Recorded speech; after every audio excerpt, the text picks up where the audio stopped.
Hello everyone, it's Catherine from my hillside garden. We're in the Zone 7 garden today and I just wanted to show you the flower bed. All of these were started in place from seed. We have some beautiful sunflowers coming through. I'm glad the neighbor's cat didn't scratch those up. Looks like we also have some beautiful zinnias coming in. We have some calendula, different kinds of nasturtiums. We have some white alyssum.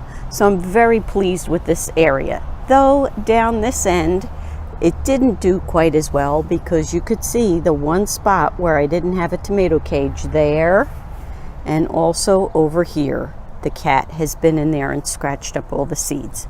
But that's okay. I think we'll have a lovely showing down that end, and I'm very pleased with that. Here are the two compost bins. As you can see, they've gone down quite a bit, and we have planted our Long Island cheese pumpkin right into the top of this compost pile. They'll do fabulous there. The compost has been working, I think about 6 weeks was when we built this one. That one was built about a month ago. Needs a little bit more work, but I think we're going to plant something in the top there. We'll put a bag of compost in the top, and that'll be good to go. Here is our original pile that is now full of weeds, so I'm going to have to try and work on getting some of those out before they go to seed. Here are our great potato plants. So they are doing very nicely. I'm very pleased, and as you can see, let me get out of the shadow. They are beginning to flower. So there's the buds. They haven't opened yet, but they're ready. So we have a nice showing in this row. The 2 rows that I planted here are doing very well. They're a little bit smaller, but it's a different kind of potato, so I'm okay with that. Then I believe this one was one of our volunteers that I left, I think. Here we also had poor germination on our beets, but I'm going to leave them. I have to see if I have more seeds, otherwise I'll have to get some. Oh, looks like another volunteer potato, so we'll see what comes up there. There's our onions we planted. We need to fertilize them while we're here for this visit. Here are some more of the onions.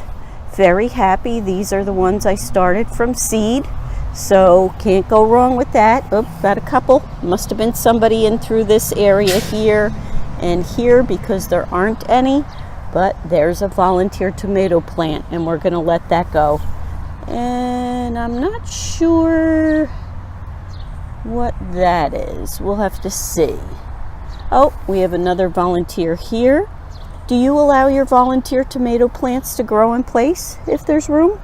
Leave a comment in the comments below. I'd love to know. This is my first marigold. I don't have any this large at home, but that was planted by seed at home. Here are Dad's onions from last year. They are almost as tall as I am. They're about 4 feet tall, and we're going to let these open up, and that way we're going to save the seed from them.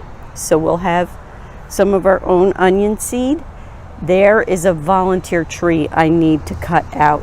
And look at the difference, because this marigold has been shaded in this box. See that? Look how tiny it is. Both those seeds were planted exactly the same time, and they were transplanted out the same time. And look, there's our Soldaki tomato. Doesn't seem to be doing as well as the others. Little bit yellow. I'll have to give it some fertilizer. And I really need to chop that tree out of there to get it some more sunshine. We have some carrots that we planted down here. So they seem to have come up and are doing well. I think I'm going to leave this little rain gutter cover on here though for a little bit longer, just to keep those cats from digging those up. Let's take a look. Here's the celeriac. Oop, let's get out of the shadow. So, I've never grown this before. It has transplanted well, so I'm glad about that. The leaves look almost like celery, so I believe you can eat them. and they have been covered with the tomato cages, so the cats have not bothered this area. For that, I am pleased.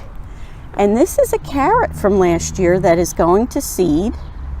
And look at this. Let me see if I can get in on him. Hopefully I can. Where is he? Now, I know there are several different kinds of butterflies that will eat on, ooh, where'd he go? There he is. On the carrot family things, parsley, carrots, dill. Oh, but there's a lot of them. Let me see if I can back up and get them all. Sorry for the shaking. There's one, right? Ooh. Gotta get used to this on the phone. Okay, there's one. Then we'll come around, and there are actually two. Where did they go? Where's my finger? Whoop. Right there. And there's another one over there. So I don't mind. Here's another guy. If anybody knows what they are, I'd appreciate it, because when I'm at the Zone 7 garden, I don't really have internet access, so I can't look things up as easily. Leave me a comment in the box below. The tomatoes are doing wonderful. I have blossoms on nearly all of them, so I'm happy about that. They seem to be growing rather well. I would have thought that these that are back further would be taller, but it seems like these over here are actually taller. So now I'm going to have to look through my notes, because remember I was doing experiment, one with fertilizer and one without. So hopefully I can remember to go back and do that. But I bet you that side is the one that had the fertilizer, and that's why they're bigger. And these are the same tomatoes. Remember I planted the same kind, Opalka. And these are not quite as nice. The leaves look a little bit yellow. So I think the fertilizer did make a difference. Now, last thing we're going to look at is the garlic. We're getting to be on the ready side of that. I hope you can see. These are probably almost 2 feet tall, or a little taller. This is the soft neck garlic here that I'm showing you, and the hard neck garlic is around this side. And as you can see, they have the scapes on them.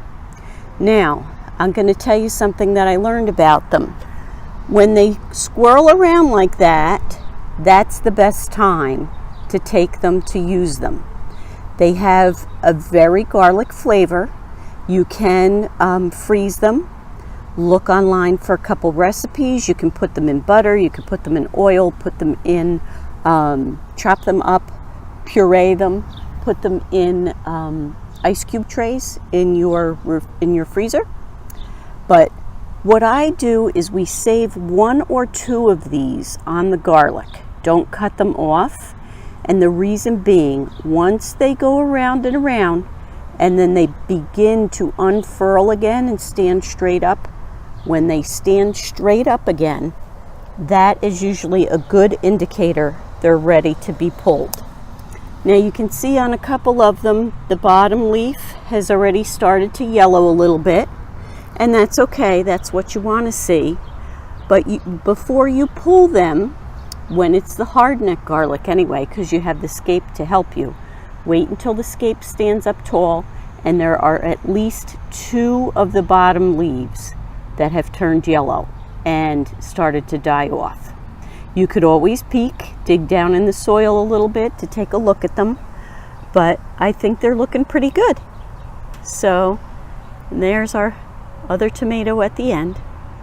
So that's just a quick update. Yes, 10 minutes, quick update on the Zone 7 garden. Thank you for joining me today. Please be sure to leave comments on either the what did I ask for? The worms, the caterpillars, or I don't remember what the other thing was, but leave me a comment anyway. Thanks for joining me. Have a great day.